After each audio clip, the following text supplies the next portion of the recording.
Bernardo Kosakov es un economista de referencia en la temática industrial de la Argentina. Se graduó en 1972 en la Universidad de Buenos Aires. Realizó estudios de posgrado en el Instituto de Desarrollo Económico y Social y muy temprano se vinculó con la CEPAL, especializado en el estudio de la estructura económica y de la dinámica del sector industrial. Fue testigo y estudioso de momentos que marcaron a fuego la economía argentina. Hoy hablamos con Bernardo Kosakov. Bueno, Bernardo, ¿qué te llevó a estudiar economía en tu juventud? ¿Cómo llegaste a los estudios económicos? Bueno, hechos fortuitos de alguna forma. Casualmente. Cuando terminé el colegio secundario, lo único que sabía hacer bien eran las cuentas, porque trabajaba en el almacén de mi papá. En esa época todas las cosas se vendían fraccionadas, entonces un cuarto kilo de azúcar, 120 gramos de jamón, etc. Desde que era muy chiquito tenía facilidad para las matemáticas. Y quise ser, entré exactas y quería ser matemático. Y por algunas circunstancias abandoné el primer año.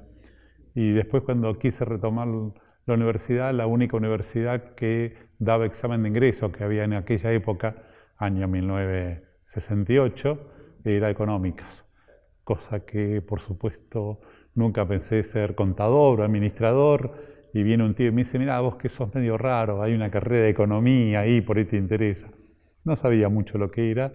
Di el examen libre y entré en economía, con alguna facilidad que en exacta ya había cursado análisis 1 y que me daba facilidad para un tema que es un poquito era la traba de la carrera, que era todo el ciclo matemático y demás. Y bueno, muchos estudiantes van a ver esta entrevista y están bien en la misma disyuntiva.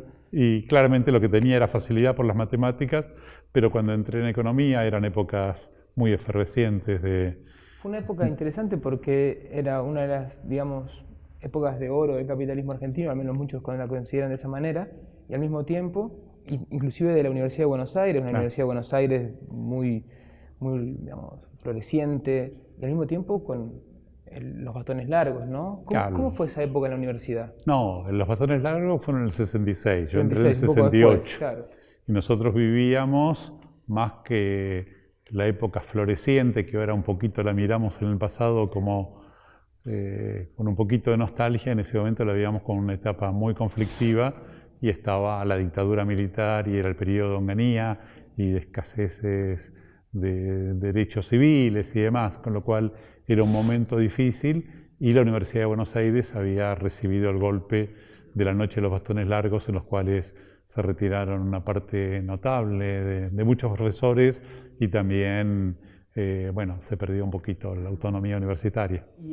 ¿Cuáles fueron tus influencias en la carrera? ¿Cuáles fueron tus primeros lo primero que me sorprendió y que en realidad me entusiasmó la economía como ciencia social y fue la lectura de los clásicos. Es decir, desde que uno empezaba a conocer Adam Smith, Keynes, Marx, Ricardo, en fin, y ahí venía toda una cuestión bastante distinta de cómo son ahora los artículos de economía, porque prácticamente había muy escasa formalización y muy poca matemáticas. Y rápidamente lo que era mi fuerte, que eran las matemáticas, lo dejé de lado y me empezó a interesar mucho más la economía, que la carrera se llamaba en ese momento licenciatura en economía política, desde una perspectiva más social, e inmediatamente lo que más me entusiasmó fueron las cuestiones más aplicadas y todo lo que es instrumentación de políticas. Tú tenés que recordar que en aquella época todos teníamos muchas utopías de cambiar a la sociedad y hacer grandes transformaciones y demás, y había un rol central en términos de las políticas públicas como para lograr esos objetivos, ¿no? Y después vos te formaste en el posgrado en el IDES, en un IDES... En realidad ahí me agarró lo que nosotros consideramos que era una dictadura durísima en la época en Onganía. Cuando tenía que hacer los posgrados y demás, me tocó la otra dictadura que era mucho más complicada. Yo terminé la carrera en el año 72 y en el IDES, en esa época era un centro muy importante que nucleaba a todos los centros de ciencias sociales. Sí. Estaba Norberto González dirigiéndolo, o el creador fue él, ¿no? Él fue uno de los creadores. El IDES se creó en el año 1958 y Norberto estaba entre una de esas personas. ¿Quién era el presidente del IDES en ese momento? Era Juan Zurruil, que después fue ministro de Economía de Alfonsín, y tenían como hecho central la revista Desarrollo Económico, en donde en esa época, si no me equivoco, Torcuato Di Tella era su director. Y me convocaron, yo tenía solo 22 años, de tratar de hacer cursos de ciencias sociales, que no eran cursos reconocidos por la CANOEU, no existía en ese momento, sino eran cursos independientes de todo el área de ciencias sociales. Esto es economía, sociología, ciencias políticas, educación, epistemología, etc.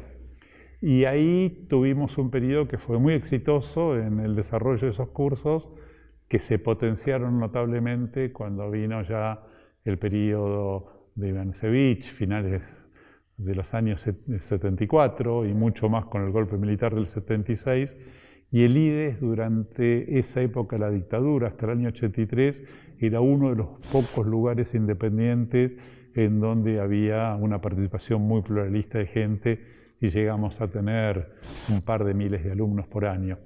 Y en ese momento yo coordinaba los cursos y tomaba la mayoría de ellos, así que, en fin, fue parte de una formación hecha más en las cavernas y en la informalidad, no con la rigurosidad de una formación de posgrado. Pero el IDES se constituyó como una de las referencias teóricas en Argentina de economía política, inclusive permeada mucho por el estructuralismo, ese tipo de tradiciones. ¿Qué papel pensás que jugó el estructuralismo en la formación de los economistas argentinos en esa época? No, era muy fuerte. El estructuralismo era muy fuerte y sin la menor duda era quizás una de las novedades más importantes para tratar de entender lo que después fue de alguna forma mi área mayor de especialización, que son todos los dilemas del desarrollo económico. Y en este sentido había una síntesis ecléctica de muchísimos autores, pero también con alguna intención de entender la idiosincrasia de los países en desarrollo y en particular de América Latina. Quizás sus aspectos más fuertes eran en términos de los países de mayor desarrollo intermedio dentro del contexto de América Latina, esto es Brasil, México, Argentina, y tenían una influencia absolutamente notable, y había algunos pensadores que tenían mucha fuerza y mucha influencia dentro de los temas que se estaban discutiendo en ese momento. ¿Y qué ideas estructuralistas pensás que fueron centrales para tu carrera? ¿Qué conceptos de alguna manera marcaron tu formación en ese momento? No, si yo tendría que decir un autor que fue quizás el que más me marcó, fue Alberto Hirschman, ¿no?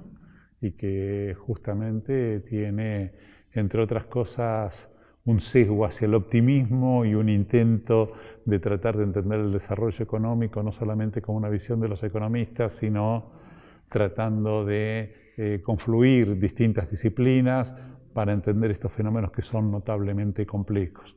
Y creo que esto tuvo un impacto muy fuerte. Pero también yo tuve una formación notablemente empírica. Por mi aspiración en ese momento era entrar al Consejo Nacional de Desarrollo, en el viejo CONADE, que era donde estaba la meritocracia, que se hacía la planificación indicativa, y había casi 1 millar de personas que fueron las encargadas de hacer distintos planes de desarrollo durante la década del 60, y ahí se concentraba una parte más significativa de la gente que hacía análisis de política económica y estudios. Y después de varios intentos logré entrar en julio del año 74, pero en diciembre del año 74, periodo de López Rega y periodos un poquito oscuros de la sociedad argentina, me aplicaron una ley que se llamaba de prescindibilidad. Y entonces no solamente cortó mi carrera en el sector público, sino que me prohibía ejercer la docencia y el trabajo en la función pública. Y en esa misma época también las grandes empresas pedían la hoja de evaluación de los servicios y ese tipo de cosas, con lo cual quedaba bastante aislado del mercado de trabajo. ¿Y tu salida fue la CEPAL en ese momento? La salida fue una mezcla de CEPAL, que se estaba fundando la oficina en ese momento. La CEPAL vino a la Argentina años 73, 74, y vino por distintas razones. Una primera fue el golpe en Chile de Pinochet. La CEPAL era dirigida por Enrique Iglesias y él jugó un rol muy importante en términos de darle protección, sobre todo a los profesionales extranjeros que estaban en Chile. Y había una tensión muy fuerte entre la CEPAL y el gobierno de Chile y alguna idea de que no se podía mantener más esa sede, y entonces hubo una estrategia de tener algún punto de apoyo en otro lado y se decidió abrir la oficina de la Argentina, y CEPAL, como participan los gobiernos en su dirección, en ese momento en la Argentina en el año 73-74 se estaba haciendo el plan trienal, que fue un plan trienal que hizo el gobierno peronista en ese momento, y la CEPAL le daba asistencia técnica para la realización de ese plan. Y ahí se creó la oficina, y en realidad tuvo una época de oro que rápidamente se cortó cuando llegó el periodo de Videla, en donde no se cerró la oficina, pero se redujo notablemente. Yo ahí empecé a estar en contacto con CEPAL, y en particular Surruil tenía un proyecto de investigación que era financiado por una institución mexicana, que era un estudio sobre la participación del capital extranjero en la economía argentina, y después un conjunto de estudios ligados con el sector automotriz, con la industria siderúrgica, etc. Y se radicó en la CEPAL, y él de sus fondos me financió a mí durante varios años, y esto fue una situación de privilegio porque tenía la posibilidad de interactuar con excelentes profesionales que estaban muy marginados de la sociedad argentina y realizar muchos trabajos empíricos que de alguna forma me marcaron muy fuerte. Y ahí empecé a preocuparme no solamente de los temas de desarrollo económico en términos generales, sino esta vinculación particular entre la empresa y la macroeconomía, y empezar a entender cómo se pueden desarrollar las bases de negocios en contextos de tan alta volatilidad e incertidumbre, que quizás es el rasgo central de la economía argentina, que lamentablemente lo venimos arrastrando hasta ahora, ¿no? Antes de pasar a la economía argentina y meternos en ese tema que estabas marcando vos, me gustaría si podés hacer un balance de qué pensás que fue la CEPAL para América Latina en esa época, como centro de pensamiento, como centro de diseño de políticas públicas, inclusive la figura de Prebisch o toda esa generación, ¿no? No, tuvo una influencia notable, no solamente en Prebisch, sino en esa primera etapa de la CEPAL participaban gente como Fernando Enrique Cardoso, como Julio Lagos, después Fernando Feinsilver, un conjunto de intelectuales y referentes que marcaron mucho esta visión estructuralista latinoamericana y que tuvieron notable influencia. La CEPAL en sí no es una institución que pertenece a las Naciones Unidas y depende directamente del secretario general, y tiene su sede central en Chile y tenía algunas oficinas en algunos países. Donde operan los países, básicamente se hacían tres cosas. Uno, alguna investigación básica ligada con los mismos trabajos que hacía CEPAL en Santiago de Chile. Otro aspecto que era quizás el más importante era asistencia técnica al gobierno, en donde la CEPAL tenía mucha fuerza, no solamente en los temas de desarrollo económico y el estructuralismo, sino que Naciones Unidas había hecho todas las metodologías para los análisis cuantitativos y todos los manuales de cuentas nacionales, de las encuestas de hogares, de la matriz de insumo-producto y todo ese tipo de cuestiones, y ahí había una asistencia técnica muy fuerte a los gobiernos. Y después había una línea de investigación propia en función de los escasos recursos que se disponían. Yo, en el momento que entré definitivamente a la CEPAL, que fue en 1984, siempre fui responsable de los estudios asociados a los comportamientos micro. Esto es, cómo se pueden hacer estrategias empresariales en una economía de desarrollo intermedio con muy baja calidad institucional, con mucha volatilidad macroeconómica y con alta incertidumbre. De hecho, vos transitaste en esa época un cambio también en las hipótesis de la CEPAL, que concentraron su preocupación en parte sobre la estabilidad financiera, de deuda externa y un poco una nueva mirada sobre el comercio exterior y la inserción de Argentina en el mundo. ¿Cómo fue ese momento también de la...? No, ese momento para mí fue muy rico. En particular la CEPAL hacía cada 2 años un trabajo así como, digamos, más elaborado, en donde se tocaba algún tema y que hace algún hito finales de los años 80 de un trabajo que coordinó Fernando Feinsilver y que después se conoció como los temas de la industrialización trunca de América Latina, y a mí me tocó tener una participación muy activa. Después, en otro momento, cuando me nombraron director de la oficina de la CEPAL en el 2002, esto fue en un periodo también muy fecundo de la CEPAL, que fue un momento en el cual fue dirigido por José Ontaño Campo, un excelente economista colombiano que sabe no solamente historia económica, sino que también conoce cuestiones macroeconómicas y microeconómicas y tiene una larga experiencia de política pública. Y ahí también fue una etapa, es decir, muy activa de la oficina. Es otra transición, ¿no? Porque entre el 2002 y el 2010 fueron un periodo de recuperación económica, de salida de la crisis. Nuevamente la CEPAL vuelve a tener cierto protagonismo. ¿Cómo fue esa época? ¿Qué hipótesis movilizaron ante la salida de la crisis? ¿Cómo veían ese proceso? No, a ver, yo asumí la dirección en enero del 2002, pleno momento de crisis. Inmediatamente la oficina tuvo un rol central en esa transición.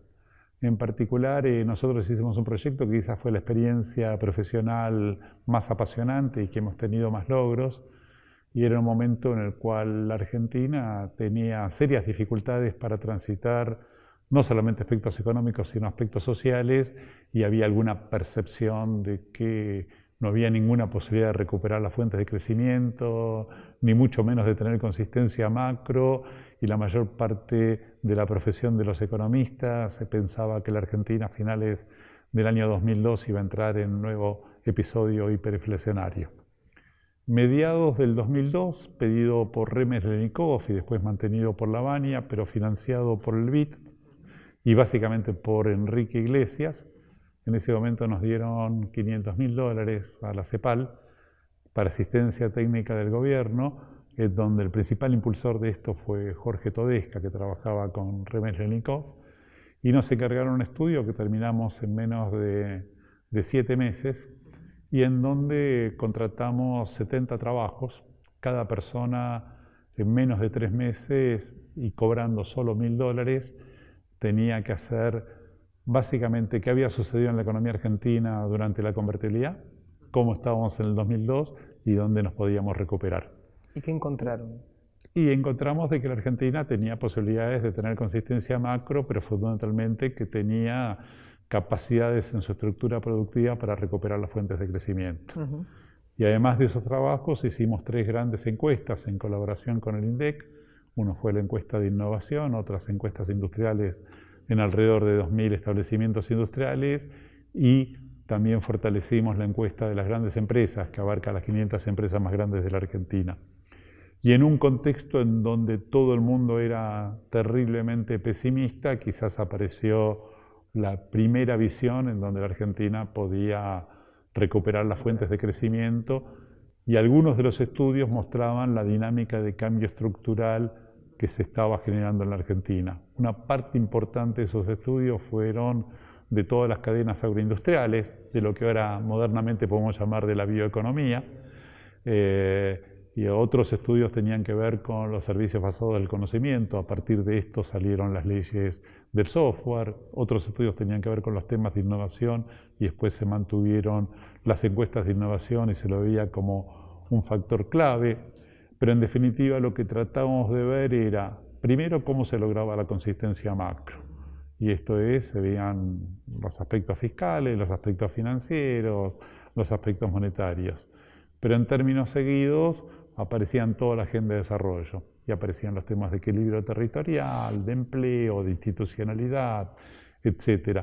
Y desde la micro, fundamentalmente lo que se trataba de entender es esta heterogeneidad notable que tiene el aparato productivo argentino, que obviamente tiene un largo proceso evolutivo.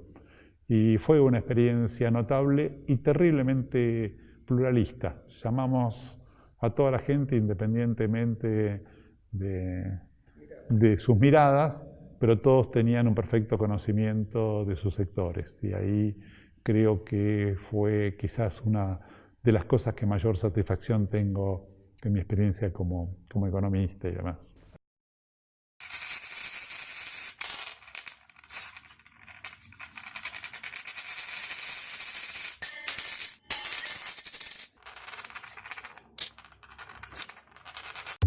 Haciendo un balance de semejante trayectoria, ¿vos podrías identificar cuáles son los problemas estructurales de la Argentina o cuáles son los meollos que hacen al desarrollo económico argentino? Sí, primero es de una alta complejidad. Es decir, no hay la menor duda que el desarrollo económico lo que trata de ver es cómo generamos las reglas de juego y los incentivos adecuados para que se pueda lograr lo que se llama la famosa convergencia.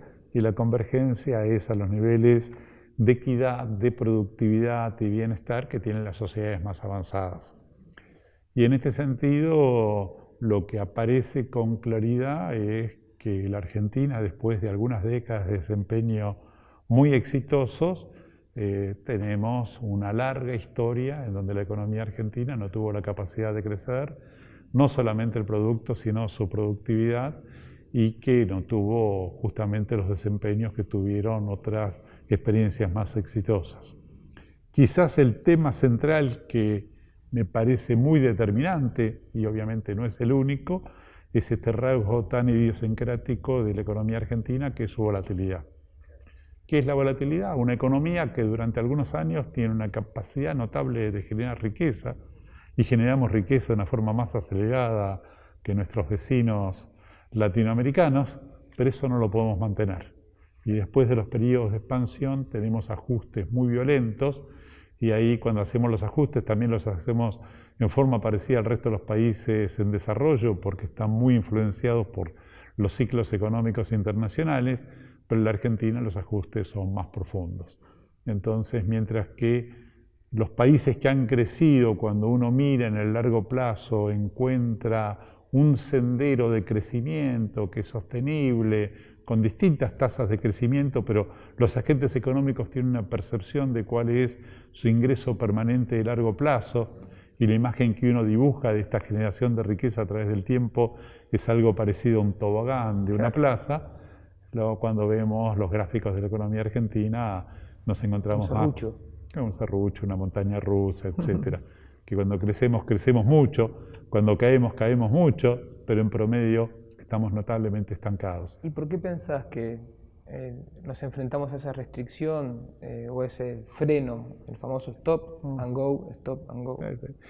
Cuando éramos una economía cerrada, desde el año 30 hasta finales de los 70, ahí están todas las explicaciones claves y que tienen que ver con la restricción externa.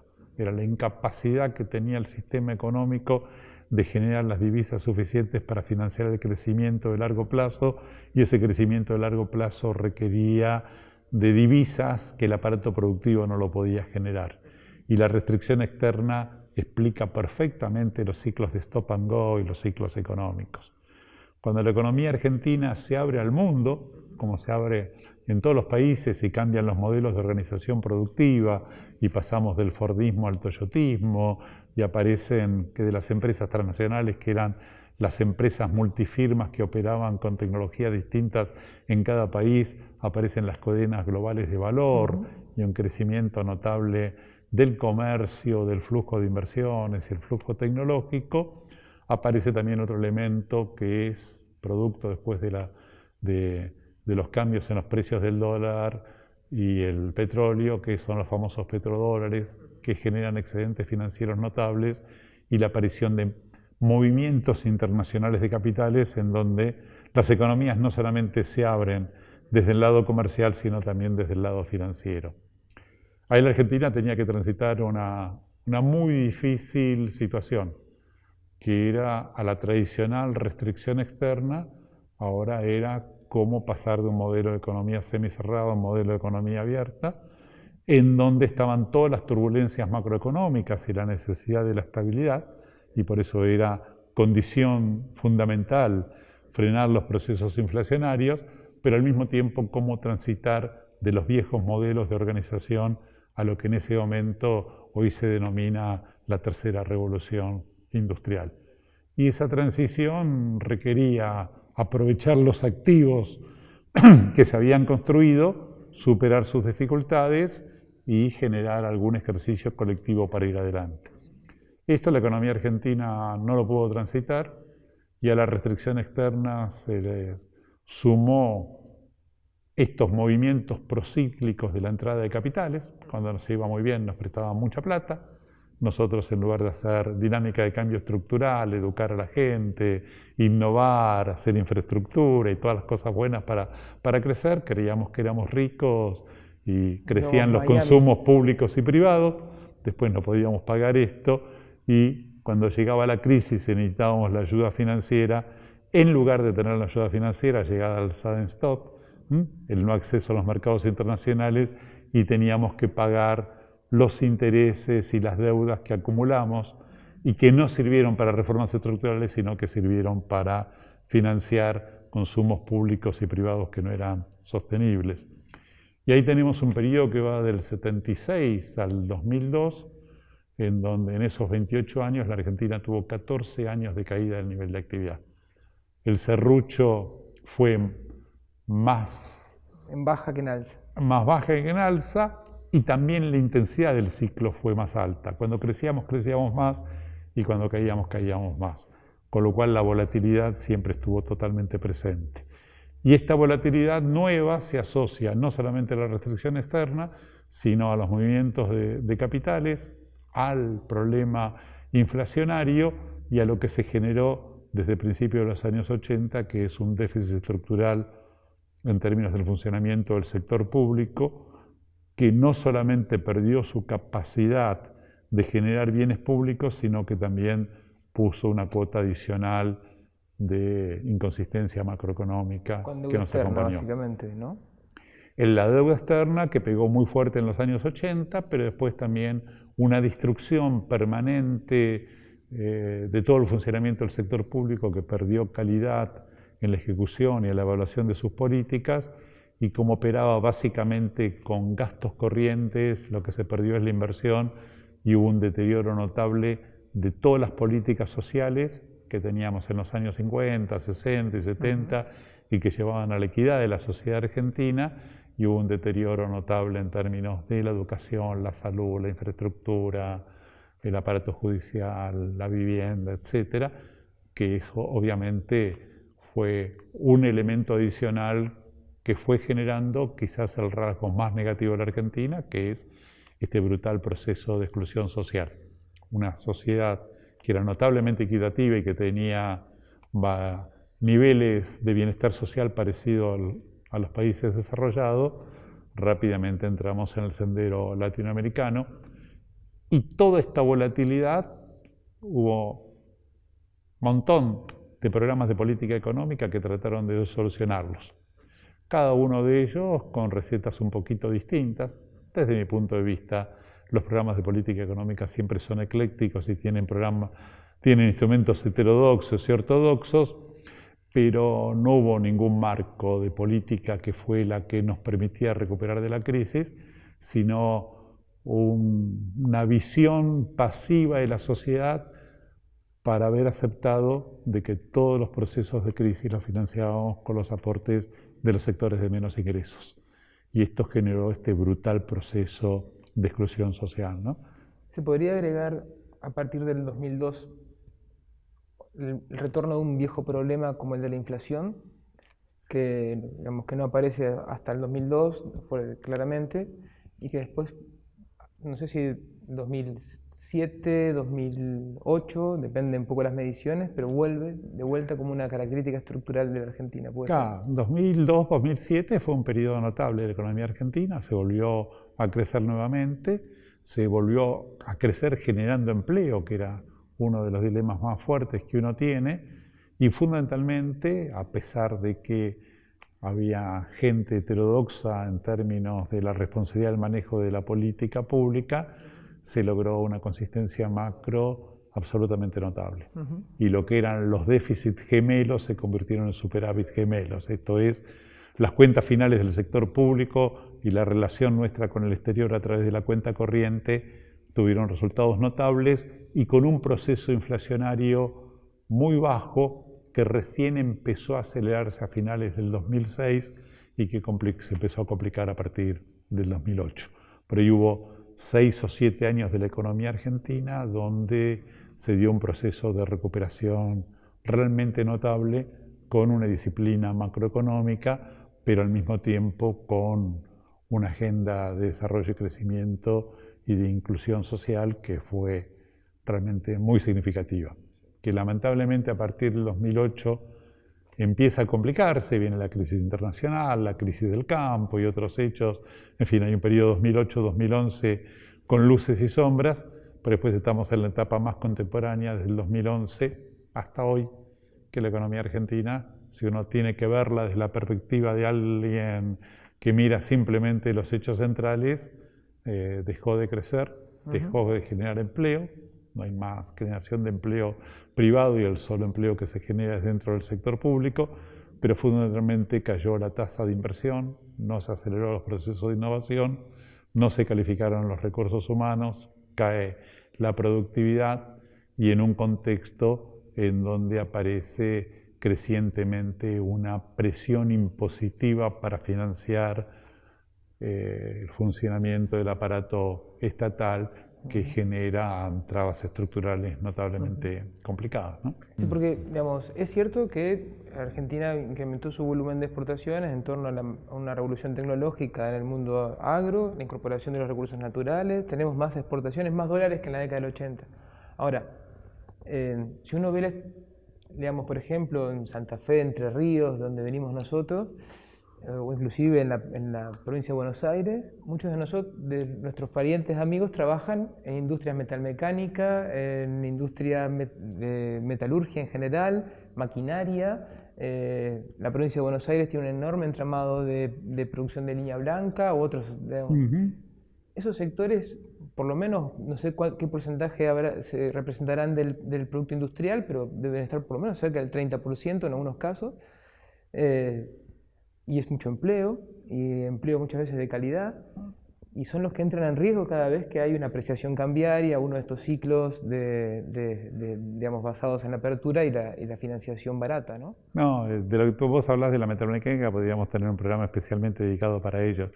Es decir, la metalmecánica fue el sector junto con los complejos petroquímicos que dinamizaron toda la segunda fase de la sustitución de importaciones desde Frondizi hasta el final de los años 70. Y para que tengas alguna idea, en su mayor momento de expansión, que era por mediados de la década del 70, el complejo metalmecánico ocupaba alrededor de 500.000 personas y todo era empleo formal, no existía el empleo informal. Y en ese momento éramos alrededor de 21 millones de personas. Si vos te ubicás finales de la convertibilidad, ya éramos casi 38 millones de personas y la industria metalmecánica ocupaba a 100.000 personas. Y una parte significativa del empleo ya comenzaba a ser este rasgo que un 30% del empleo de la Argentina es empleo informal, con contratos precarios, etc. Este es un fenómeno notablemente complejo. La metalmecánica de la Argentina de mediados de la década del 70 era lo más sofisticado que había fuera de los países desarrollados. Y jugó un rol central al final de la sustitución de importaciones y todavía lo sigue jugando porque son activos que están muy presentes. Cuando, por ejemplo, ahora vemos, por hablar de la explotación en Neuquén, de los combustibles no convencionales, y uno dice el caso particular de la empresa que más ha invertido y más desarrollado, que es Tecnopetrol, que son los que operan Techin y demás, no es solamente espectacular de que han encontrado más recursos de lo que se esperaban, que la calidad del recurso es mejor de lo que se esperaban y que las reservas son muchísimo mayores que las esperadas, sino que para lograr ese buen desempeño, rápidamente se encadenaron con alrededor de 1.000 proveedores, la mayor parte de ellos metalmecánicos, que fueron los que permitieron hacer este tipo de explotaciones. Y esto tiene que ver con la larga historia de generación de capacidades, y muchos de ellos están en Santa Fe, en la provincia de Buenos Aires, en Córdoba, en el interior del país. Entonces, cuando uno tiene un buen desempeño, no es simplemente de que vino plata y se puso, sino de que la Argentina es capaz de generar modelos de organización industrial notablemente complejos y sofisticados que menos de 10 países en desarrollo del mundo pueden hacer. Cuando hoy hablamos de la explosión de la bioeconomía, por decir ahora lo que uno está viendo en Expo Agro, cosas por el estilo, lo más fantástico que ahí se rompen totalmente los falsos dilemas entre el campo, la industria y los servicios.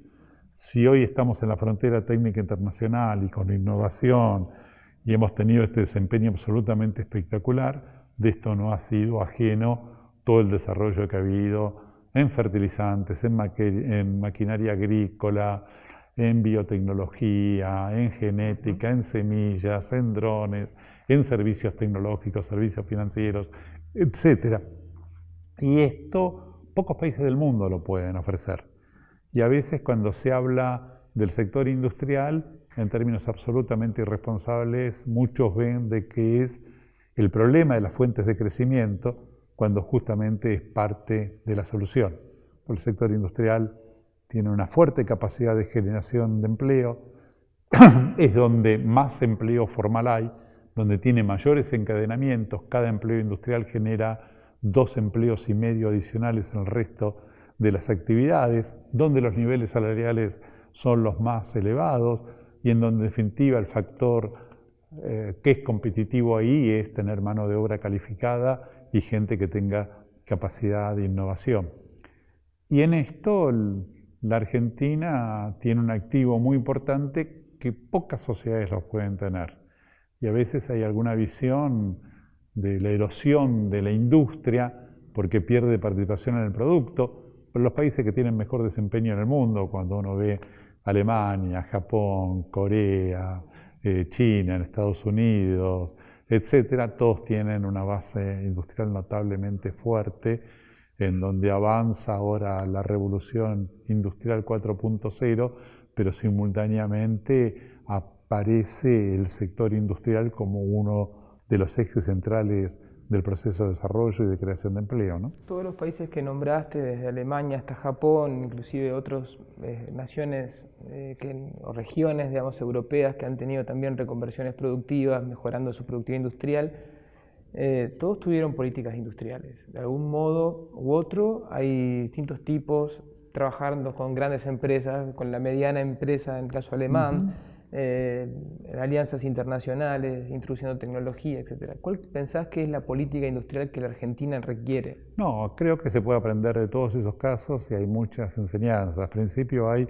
mucha cooperación público y privado. Segundo, hay mucha evaluación de las políticas. Y esto no solamente antes de implementarlas, sino durante la implementación y capacidad de flexibilidad para modificarlo. Es decir, hacer política significa transferir recursos. Y esto no es bueno ni malo. Es bueno cuando justamente cumple la función de apuntalar la competitividad y de generar fenómenos de mayor equidad social. Y en este sentido la evaluación es un aspecto central y fundamental. Y el desarrollo de las políticas es lo que permite completar los mercados y hacer una fuerte integración en esta creación de mercados y el desarrollo de las capacidades de las políticas públicas.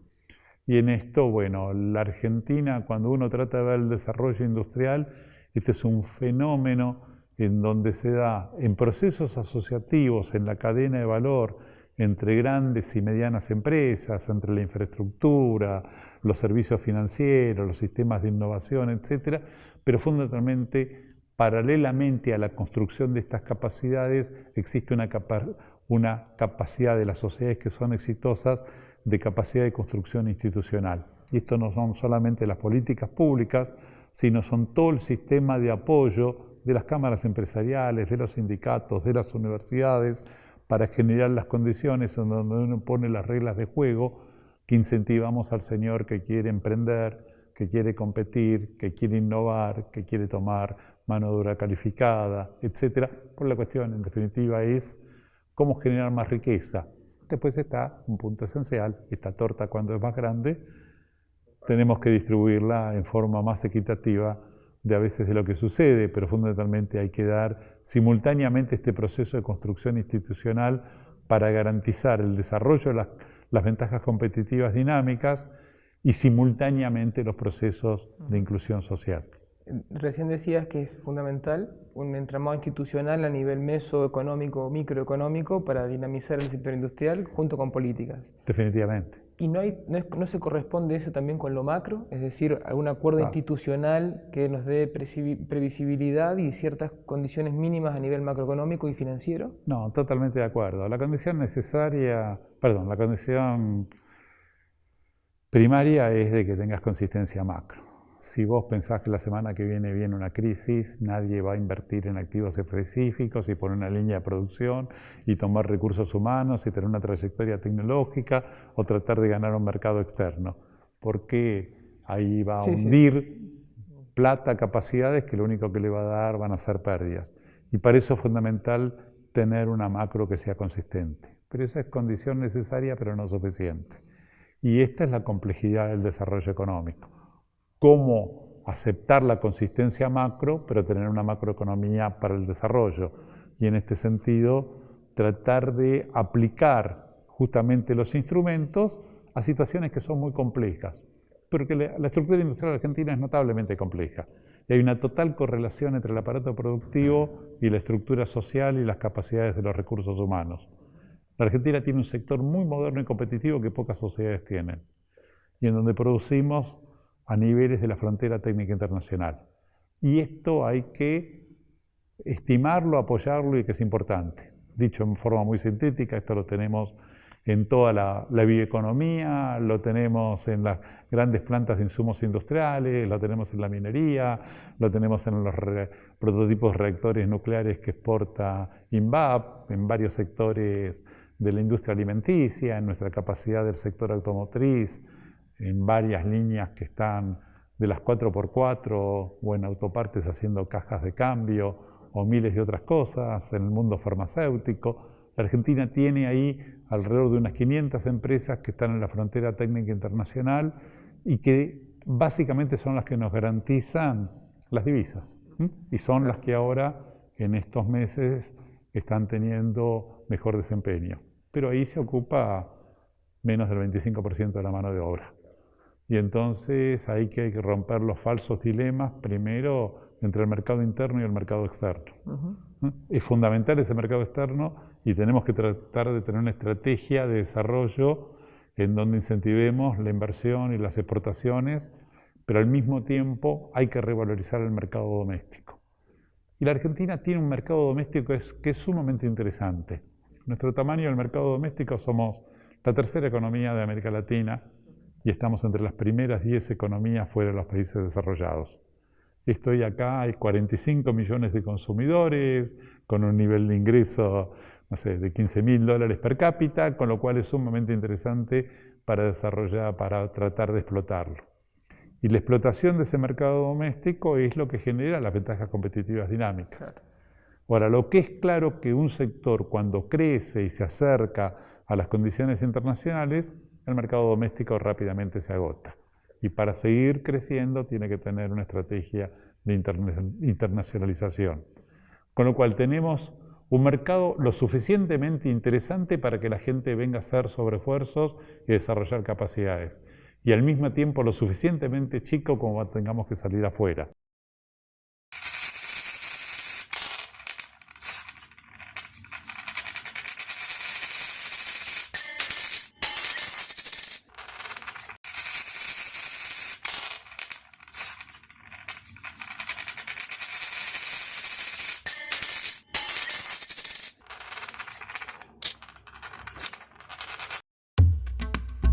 Voy a hacer una especie de juego, digamos. Y te voy a nombrar algunas características y vos, si vos podés o querés, me indicás una política económica, un periodo de la historia económica a la que te haga referencia. Por ejemplo, si yo te digo una época dorada, ¿existe una época dorada para vos? Una época dorada depende para qué. Para la industrialización, el mejor periodo de la industrialización en Argentina fue la segunda fase de la sustitución de importaciones. Y esto empezó en el 58, pero tuvo sus primeros resultados a partir del año 62 y el desempeño industrial de la Argentina hasta el año 75 fue notablemente exitoso. Y no solamente por generar incrementos de productividad, de eficiencia, etcétera, sino por su capacidad de generar empleo y al mismo tiempo fue quizás uno de los vehículos más interesantes para generar una de las condiciones de movilidad social ascendente que quizás con mayor énfasis tuvo la sociedad argentina y en definitiva la economía es para que la gente, todos vivamos mejor, ¿no? ¿Un momento trágico de la historia económica, política en Argentina? Bueno, yo creo que las dos crisis de endeudamiento al final de Martínez de Oz y al final de la convertibilidad fueron momentos notablemente difíciles.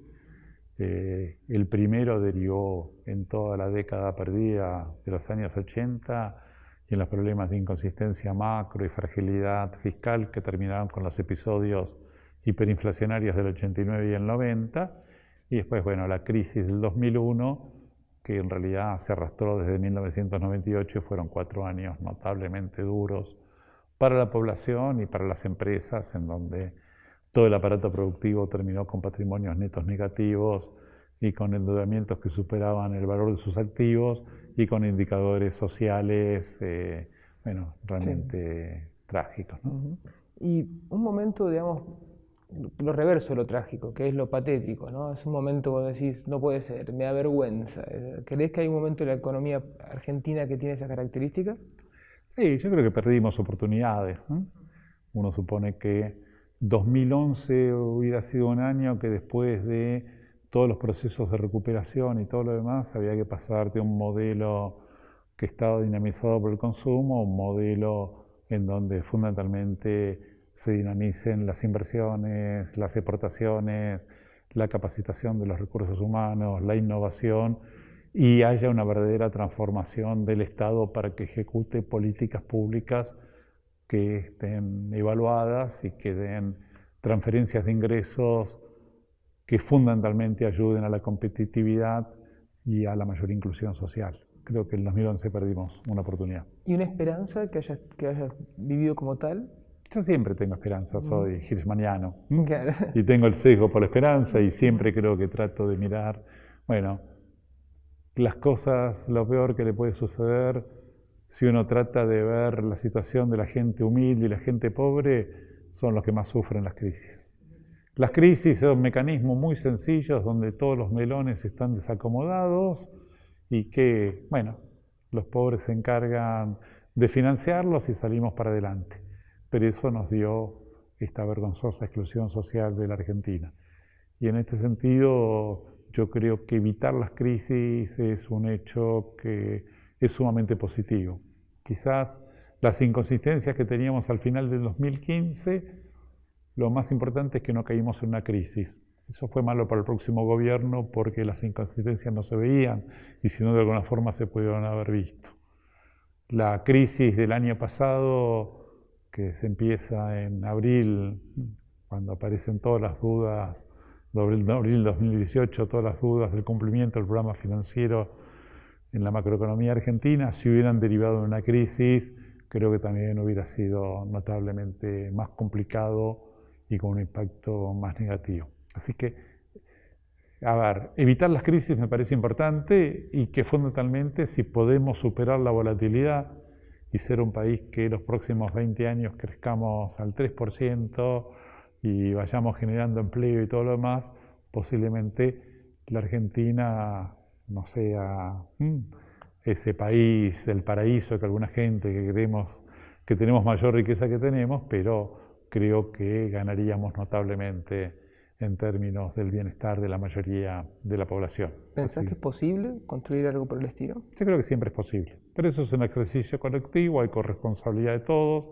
individualmente nadie lo puede hacer y hay que hacerlo dentro de las reglas de juego de la democracia. A uno le puede gustar, no sé, el desarrollo industrial. Corea ha sido un ejemplo espectacular, no es el tipo de institucionalidad que me gustaría para la Argentina.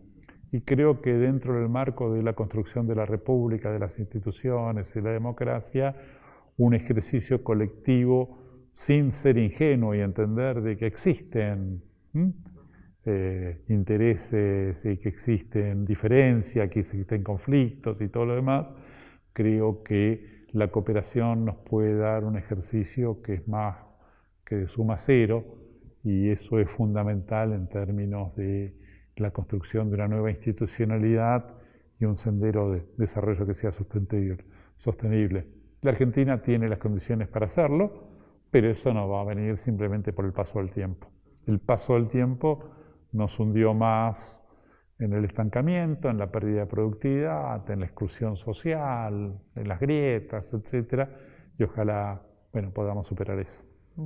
Y si tenés que sintetizar en pocos renglones, ¿cuál es tu Argentina utópica o cuáles son los valores fundamentales que deberían regir una sociedad desde tu punto de vista? No, es básicamente la sociedad que se premia a la gente que trabaja, a la gente que innova, que superemos las condiciones de pobreza espantosas que tiene la Argentina, y que, bueno, yo creo que existen las condiciones para que podamos transitar ese camino, que es un camino colectivo, un camino difícil, complejo, no sencillo, que tiene como punto de partida la consistencia macro, pero fundamentalmente lo que requiere es una agenda de desarrollo.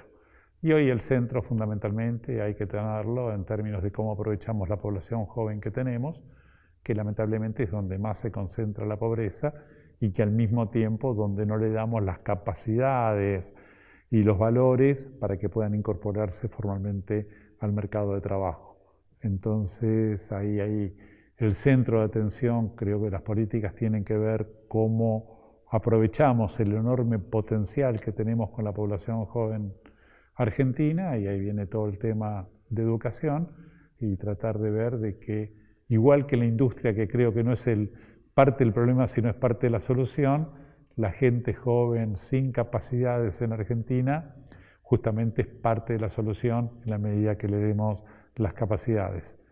Y en este sentido yo tengo una confianza, inclusive muchas de las corrientes inmigratorias que tenemos en este momento fundamentalmente está constituida por gente que tiene aspiraciones, que quieren que sus hijos estudien, que progresen, que tengan movilidad social, que se incorporen al trabajo, y esto también es un aporte importante para el desarrollo económico.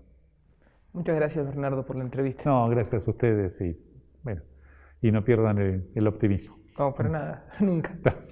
Gracias.